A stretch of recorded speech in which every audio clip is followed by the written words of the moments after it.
Hello, नमस्ते, सत श्री अकाल, अस्सलाम वालेकुम। मैं हूँ गरिमा, लाई हूँ आप सबके लिए न्यूमरोलॉजी कंपैटिबिलिटी पर बेस्ड एक रीडिंग। काफ़ी ज़्यादा इस वीडियो की डिमांड की जा रही थी, तो मैंने सोचा कि आपको मैं एक टूल ही प्रोवाइड कर देती हूँ कि आप खुद अपना न्यूमरोलॉजी चार्ट प्रिपेयर कर लें और फिर खुद ही अपनी कंपैटिबिलिटी को समझ लें और पूरी तरीके से उसके बारे में जान लें। यहाँ पर मैं बेसिक से एडवांस लेवल की तरफ आप लोगों को लेकर के चलूँगी। न्यूमरोलॉजी में कुछ लोग बेसिक कंपैटिबिलिटी को ही सिर्फ मेजर करना चाहते हैं, तो आप उसे भी कर सकते हो, लेकिन अगर आप और ज़्यादा डिटेल में जाना चाहते हो तो उसके लिए भी मैंने आगे वीडियो में पूरी प्रोसेस दी हुई है। तो अपना पेन और पेपर लेकर के तैयार हो जाइए अपना न्यूमरोलॉजी चार्ट प्रिपेयर करने के लिए। और क्योंकि ये एक कंपैटिबिलिटी की रीडिंग है, यानी कि रिलेशनशिप की रीडिंग है, तो यहाँ पर आपको आपका और आपके पर्सन दोनों के डिटेल्स पता होने चाहिए। ठीक है, तो चलिए मैं यहाँ पर स्टार्ट करने वाली हूँ बेसिक कंपैटिबिलिटी से। अगर हमें न्यूमरोलॉजी में बेसिक कंपैटिबिलिटी मेजर करनी होती है तो हम वहाँ पर सिर्फ़ और सिर्फ एक नंबर को मेजर करते हैं, जो होता है आपका life path number. Already life path number पे मेरी एक वीडियो बनी हुई है कि कैसे उसे कैलकुलेट करते हैं, और पूरी डिटेल में मैंने हर एक लाइफ पाथ नंबर को वहाँ पर एड्रेस किया हुआ है। आप चाहो तो उस वीडियो को देख सकते हो, लिंक डिस्क्रिप्शन बॉक्स में मिल जाएगी। यहाँ पर मैं आपको फिर से एक बार बता देती हूँ कि लाइफ पाथ नंबर को कैलकुलेट करने का सबसे ईजी तरीका है, आपको आपका date of birth, month of birth और ईयर ऑफ बर्थ, इन तीनों को आपस में जोड़ना होता है और इसे सिंगल डिजिट तक लाना होता है। लाइफ पाथ नंबर की जब मैंने वीडियो आप लोगों को दी थी तो मैंने उसमें मास्टर नंबर्स के बारे में भी बताया था और ये कहा था कि 11, 22 और 33 अगर इस डिजिट पे आपका लाइफ पाथ नंबर आकर के रुकता है तो आप इसे ऐड नहीं करेंगे। बट जब हम रिलेशनशिप कंपैटिबिलिटी की रीडिंग करते हैं न्यूमरोलॉजी में, तो हम इसे भी रिड्यूस करते हैं, यानी कि 11 हो जाएगा आपका नंबर 2, 22 हो जाएगा 4 और 33 हो जाएगा 6। तो इसे हम सिंगल डिजिट तक लाते हैं। ये सिर्फ़ और सिर्फ अकेला एक्सेप्शन है इस केस में। ओके, तो आपको आपका लाइफ पाथ नंबर निकालना है, देन जिस पर्सन के लिए आप करना चाहते हो उसका लाइफ पाथ नंबर निकालना है। इसके लिए आपको उस पर्सन की डेट ऑफ बर्थ पता होनी चाहिए। जब आप दोनों का लाइफ पाथ नंबर निकल आए तब फिर आगे जो मैं आपको चार्ट दे रही हूँ, इस चार्ट के थ्रू आप जान पाएंगे कि क्या आपकी कंपैटिबिलिटी है या फिर कंपैटिबिलिटी कम है या फिर मोस्ट कंपैटिबल रिलेशनशिप में आप लोग हो। अब मैं यहाँ पर नंबर वाइज आपको बताऊंगी कि हमारे 9 लाइफ पाथ नंबर्स किस किस नंबर्स के साथ सबसे ज़्यादा कंपैटिबल होते हैं, और इसके बाद मैं आपको यहाँ पे कुछ और रूल्स के बारे में बताना चाहूँगी। तो अभी आप पहले वीडियो को पॉज कर दीजिए, अपना लाइफ पाथ नंबर और अपने पर्सन का लाइफ पाथ नंबर पहले निकाल लीजिए। अब मैं आपको बताती हूँ मोस्ट कंपैटिबल नंबर्स के बारे में। अगर आपका लाइफ पाथ नंबर 1 है तो आपके लिए जो सबसे कंपैटिबल नंबर होगा वो है 3 और 5। अगर आपका लाइफ पाथ नंबर 2 है तो 6, 8, 9 ये 3 नंबर्स सबसे ज़्यादा कंपैटिबल होते हैं 2 के साथ। अगर आपका लाइफ पाथ नंबर 3 है तो 1 और 5 ये 2 नंबर आपके साथ सबसे ज़्यादा कंपैटिबल होंगे। अगर आपका लाइफ पाथ नंबर 4 है तो 2 और 8 आपके साथ सबसे ज़्यादा कंपैटिबल होंगे। नंबर 5 के साथ 1, 3, 7 सबसे ज़्यादा कंपैटिबल होते हैं। नंबर 6 के साथ 2 और 9 सबसे ज़्यादा कंपैटिबल होते हैं। नंबर 7 के साथ 3 और 5 सबसे ज़्यादा कंपैटिबल होते हैं। नंबर 8 के साथ 2 और 4 सबसे ज़्यादा कंपैटिबल होते हैं। एंड नंबर 9 के साथ 3 और 6 ये 2 नंबर सबसे ज़्यादा कंपैटिबल होते हैं। बट गाइस, यहाँ पे 2 रूल्स और हैं।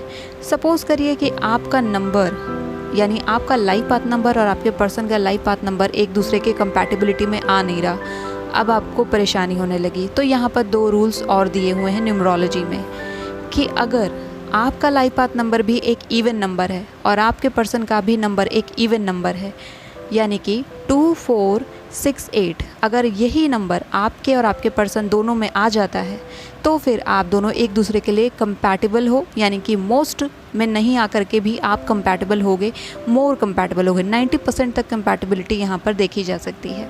सिमिलरली अगर आप एक ऑड नंबर हो और आपका पर्सन का अभी लाइफ पाथ नंबर एक ऑड नंबर है तो फिर आप यहाँ पे कंपैटिबल होगे। नंबर 1, 3, 5, 7 और 9 यहाँ पर मोस्ट कंपैटिबल नंबर के रूप में सामने आते हैं, यानी 90% तक की कंपैटिबिलिटी यहाँ पर देखी जा सकती है। सो गाइस, आई होप आपको बेसिक लेवल ऑफ कंपैटिबिलिटी समझ में आ गई होगी। ये उनके लिए है जो बहुत ज़्यादा डिटेल में नहीं जाना चाहते न्यूमरोलॉजी के। लेकिन अब अगर आप एडवांस लेवल की न्यूमरोलॉजी से अपनी कंपैटिबिलिटी को चेक करना चाहते हैं तो आपको काम करना पड़ेगा कोर नंबर्स के साथ। कोड नंबर्स में यहाँ पर हम न्यूमरोलॉजी को और आगे लेकर के जाते हैं, जहाँ पर हम सिर्फ एक नंबर नहीं बल्कि 7 नंबर्स को मेजर करते हैं। ओके, तो यहाँ पे काफ़ी ज़्यादा वर्क होगा गाइस। न्यूमरोलॉजी में डिफरेंट तरीके के चार्ट्स होते हैं, डिफरेंट तरीके की न्यूमरोलॉजी की स्टडी होती है। उन सब में अगर मैं बहुत डिटेल में आपको लेकर के जाऊंगी आप कंफ्यूज हो जाएंगे, इसीलिए मैंने सबसे इजी न्यूमरोलॉजी चार्ट को चूज़ किया है, जो कि पाइथागोरियन न्यूमरोलॉजी है। यहाँ पर आप अपनी स्क्रीन पर एक चार्ट देख रहे होगे, आप इस चार्ट को अपनी कॉपी पर लिख लीजिए, बना लीजिए, आगे आने वाली जो भी एडिशंस हों उन्हें आप कर सकें। 1 के नीचे AJS है, 2 के नीचे BKT है। इसी तरीके से आपको इस चार्ट को प्रिपेयर कर लेना है। एक बात जो आपको और ध्यान में रखनी है कि आपके नाम में Y लेटर आप एज अ वॉवेल इसको कंसिडर करते हो या फिर एज अ कॉन्सोनेंट इसको कंसिडर करते हैं। यानी कि जब आप प्रोनाउंसिएट करते हो तो Y क्या I की तरह साउंड करता है या फिर ये Y की तरह ही साउंड करता है। तो ये टोटली आपके ऊपर है कि आप अपने अगर नाम में Y लेटर आ रहा है तो आप उसे किस तरीके से कंसिडर करते हैं। चलिए, आप आई होप इस चार्ट को आपने अपने कॉपी पर बना लिया होगा, पेपर पर बना लिया होगा। अब मैं यहाँ पर आपको एक एक करके सारे ही कोड नंबर्स के बारे में बताने वाली हूँ। जो पहला कोड नंबर आपके लिए और आपके पर्सन के लिए आएगा वो है हार्ट्स डिज़ायर नंबर, जिसे हम सोल नंबर के नाम से भी जानते हैं। इसमें आपको आपके पूरे नाम के यानी कि इंक्लूडिंग योर सरनेम, उसमें जितने भी वॉवल्स आते हैं उन्हें आपको ऐड करना है एंड उसे एक सिंगल डिजिट तक लेकर के जाना है। फिर आपको आपके पर्सन के नाम के सारे वॉवल्स लेने हैं और उनको ऐड करना है, सिंगल डिजिट तक ले जाना है। अगेन आपको उसी चार्ट का यूज़ करना है जो मैंने लाइफ पाथ नंबर के साथ आपको दिया था। उसी चार्ट को यूज़ करके जो भी मैंने प्रीवियस बेसिक में बताया, यूज़ करते हुए आपको देखना है कंपैटिबिलिटी कहाँ पर आ रही है। ओके, फिर अपने आप को रैंक करना है। दूसरा जो आपका कोर नंबर आएगा वो आपका पर्सनालिटी नंबर आता है। यहाँ पर हम आपके पूरे नाम में जितने भी कॉन्सोनेंट्स होते हैं उन्हें ऐड करते हैं। सेम काम आपको आपके पर्सन के नाम के कॉन्सोनेंट के साथ करना है। जितने भी कॉन्सोनेंट हैं उनको आप ऐड करिए। इसके लिए आप पाइथागोरियन जो मैंने टेबल प्रोवाइड की है उसे आप यूज़ करेंगे और फिर एक सिंगल डिजिट तक लेकर के जाइए। अगेन आपको उसी चार्ट से चेक करना है जो मैंने पहले आपको दिया है, कंपैटिबिलिटी चार्ट, कि क्या कहाँ पर कितनी कंपैटिबिलिटी इसमें आ रही है। थर्ड जो आपका कोर नंबर होता है वो होता है आपका डेस्टिनी नंबर या फिर नेम नंबर। यहाँ पर आपके नाम के जितने भी लेटर्स होते हैं उनको एक नंबर के साथ यहाँ पर लिखा जाता है। जैसे फॉर एग्ज़ाम्पल मैं यहाँ पर नाम ले रही हूँ स्वाति सिंह। अब स्वाति सिंह के नाम में आप पाइथागोरियन टेबल से देखिए कि S को क्या नंबर दिया गया है, W को क्या नंबर दिया गया है, A को क्या नंबर दिया गया है, और आप इस तरीके से इसको ऐड करते जाएंगे।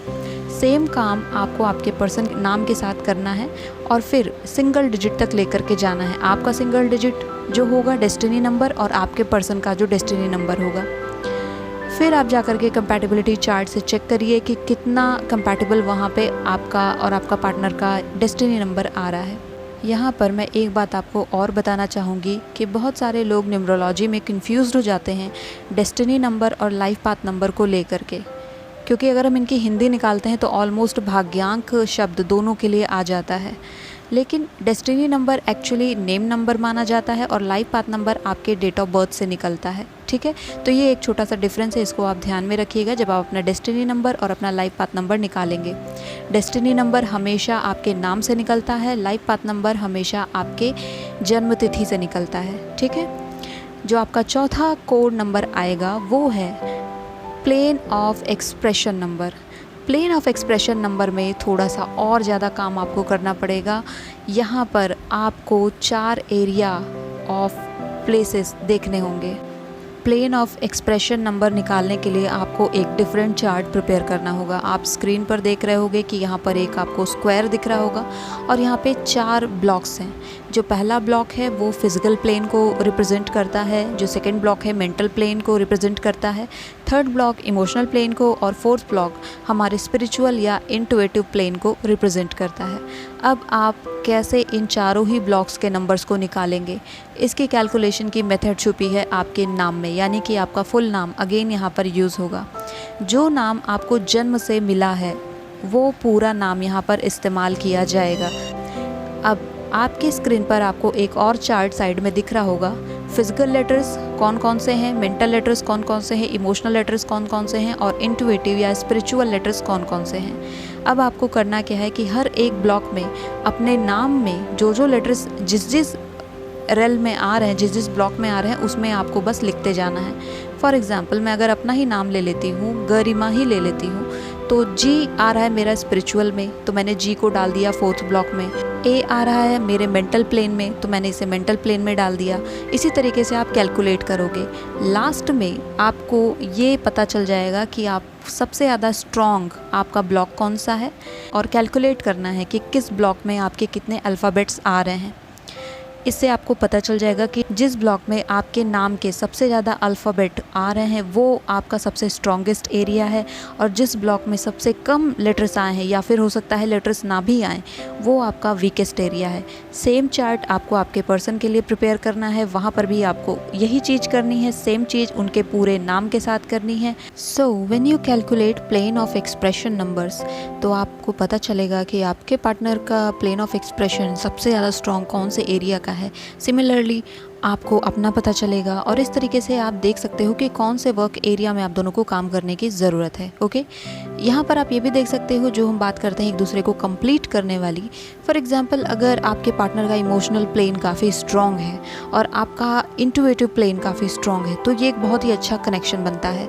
अगर आपका फिजिकल प्लेन काफ़ी स्ट्रॉन्ग आ रहा है और आपके पार्टनर का मेंटल प्लेन काफ़ी स्ट्रॉन्ग आ रहा है, अगेन ये एक दूसरे को कंप्लीट करने जैसी बात होगी कि यहाँ पर आप दोनों एक दूसरे को कॉम्प्लीमेंट कर रहे हो।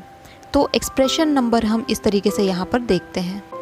इसके बाद जो आपका 5th नंबर आता है वो आपका लाइफ पाथ नंबर है, जिसके बारे में ऑलरेडी मैंने बेसिक के सेक्शन में बता दिया है। लाइफ पाथ नंबर निकालने का तरीका कि सिर्फ आपको आपकी डेट ऑफ बर्थ को ऐड करना होता है, रिड्यूस करना होता है सिंगल डिजिट तक। और इस रीडिंग में स्पेशली जब हम कंपैटिबिलिटी की रीडिंग करते हैं न्यूमरोलॉजी में, तो हम लाइफ पाथ नंबर को सिंगल डिजिट तक लेकर के जाते हैं, चाहे वो मास्टर नंबर ही क्यों ना हो।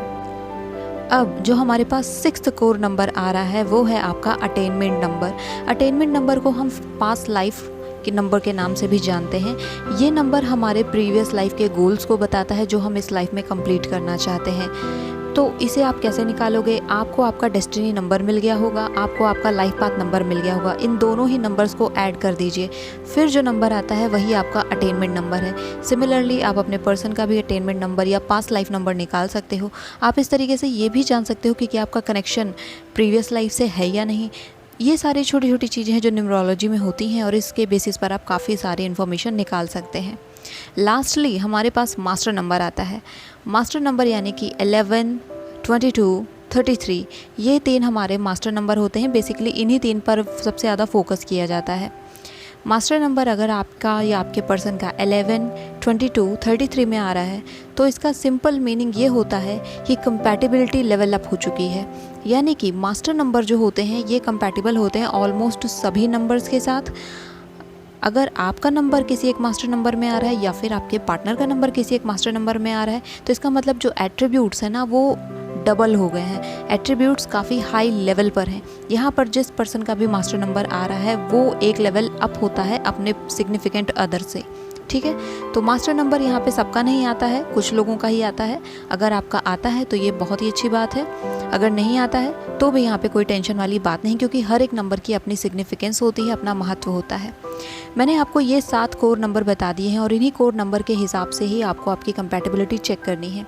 एक बात जो मैं आपको बताना चाहूँगी, और कभी भी हम जब न्यूमरोलॉजी के अकॉर्डिंग अपने नेम को ऐड करते हैं, जैसे डेस्टिनी नंबर जब आपको निकालना है, कभी भी आप सफिक्स या प्रीफिक्स को यूज़ ना करें। श्रीमान, श्रीमती, कुमारी, कुमार, ये सब वर्ड्स का यहाँ पर हम ऐड नहीं करते हैं।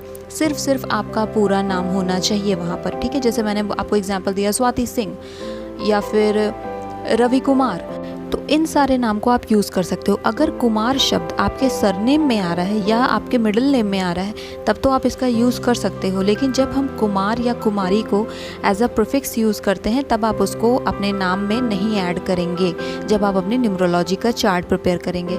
इस तरीके से आप सारे कोड नंबर्स को निकालिए और एक अच्छा सा चार्ट प्रिपेयर कर लीजिए। आपका और आपके पर्सन की कितनी कंपैटिबिलिटी आ रही है, किस सेक्शन में कितने ज़्यादा आप कंपैटिबल हो, आप पता कर सकते हो। जिस सेक्शन में कंपैटिबिलिटी कम आ रही है या लो आ रही है, या बिल्कुल भी नहीं आ रही है, वहाँ पर आप अब जानते हो कि यहाँ पर मुझे काम करना है। अलग अलग कोर नंबर्स हमारी लाइफ के अलग अलग एस्पेक्ट को रिफ्लेक्ट करते हैं। फॉर एग्ज़ाम्पल, जो हमारा सोल नंबर होता है वो हमारी हार्ट के डिज़ायर के बारे में बताता है, यानी कि वो हमारे बेसिकली पर्पस के बारे में बताता है। इसका रेजोनेंस इंटरनल होता है, यानी कि आंतरिक रूप से जो आपके अंदर से विशेष आती हैं, जिसे हम गट फीलिंग कहते हैं, वो हमारा सोल नंबर होता है। वो हमारा इंट्यूशन जिसे हम कहते हैं सिंपल वर्ड्स में, वही हमारा सोल नंबर है। यहाँ पर नंबर आते हैं 1 to 9 के बीच में, और हर एक नंबर का अपना सिग्निफिकेंस होता है, हर एक नंबर का अपना एक पर्पस होता है, उसकी अपनी इम्पोर्टेंस होती है, उसकी अपने पर्सनालिटी होती है और उसके अपने एट्रीब्यूट्स होते हैं। कुछ प्रॉज होते हैं, कुछ कॉन्स होते हैं, कुछ एरिया ऑफ इम्प्रूवमेंट होते हैं, कुछ हमारे लिए बेस्ट फीचर्स होते हैं। इन सब के बारे में ऑलरेडी मैंने आपके मूलांक से रिलेटेड एक वीडियो बना ही रखी है। आपके साथ ऐसा होता है कि आपने अगर मूलांक 1 वालों की रीडिंग सुनी तो आपको लगेगा कि ये भी मेरी रीडिंग है, आपने 2 की सुनी आपको लगेगा ये भी मेरी रीडिंग है। ऐसा इसी वजह से होता है क्योंकि डिफरेंट नंबर्स आपके डिफरेंट एस्पेक्ट से रेजोनेट करते हैं, ठीक है। फॉर एग्ज़ाम्पल, अगर आपका हार्ट डिज़ायर नंबर 3 आता है तो आप 3 मूलांक वालों के हार्ट डिज़ायर वाले एस्पेक्ट से रेजोनेट करोगे। आपका पर्सनालिटी नंबर 2 आता है तो आप 2 नंबर वाली पर्सनालिटी से खुद को रेजोनेटेड फील करोगे। ऐसे ही अगर आपका life path number for example 5 आता है तो आप मूलांक 5 वालों के साथ अपने लाइफ पाथ नंबर को लेकर के रेजोनेटेड फील करोगे, यानी कि मुझे जीवन में करना क्या है, मेरा जीवन पथ का असली पर्पस क्या है, ये लाइफ में मेरे को क्या करना है, ऐसी चीज़ें यहाँ पर आती हैं। प्लेन ऑफ एक्सप्रेशन ये एक अलग ही कंसेप्ट है जिसको मैंने आज आपको बताया है। सो गाइज़, आई होप इस वीडियो ने आपके काफ़ी सारे डाउट्स को क्लियर किया होगा, काफ़ी सारी चीज़ें आपको समझ में आई होंगी। हो सकता है इसने आपको कन्फ्यूज़ कर दिया हो क्योंकि यहाँ पे बहुत से नंबर्स का गेम हो रहा था। आपको अगर एक बार में ये वीडियो नहीं समझ में आ रही है या फिर आपको दिक्कत हो रही है तो फिर आप इस वीडियो को 2-3 बार देख सकते हैं और फिर समझ सकते हैं। यहाँ पर मैं आपको एक और एडवाइस दे देती हूँ। अगर कोर नंबर से सारे ही कोर नंबर्स निकालने में आपको दिक्कत हो रही है, प्रॉब्लम आ रही है, तो यहाँ पर मैं आपको 3 इंपॉर्टेंट नंबर बता रही हूँ जिन्हें निकालना तो मस्ट है अगर आप कोर नंबर्स यानी कि एडवांस लेवल के न्यूमरोलॉजी कंपैटिबिलिटी को चेक करना चाहते हो। पहला आपका सोल नंबर है, दूसरा आपका पर्सनालिटी नंबर है और तीसरा आपका लाइफ पाथ नंबर है। इन तीनों ही नंबर्स को निकालना बेहद ज़रूरी है अगर आप कंपैटिबिलिटी चेक कर रहे हैं। बाकी नंबर को आप स्किप कर सकते हो, निकालते हो तो बहुत अच्छी बात है, नहीं निकालते हो तो भी यहाँ पे कोई इशू नहीं है। This video hit the like button, subscribe to my channel. I will see you next video. Till then take care of yourself and bye bye.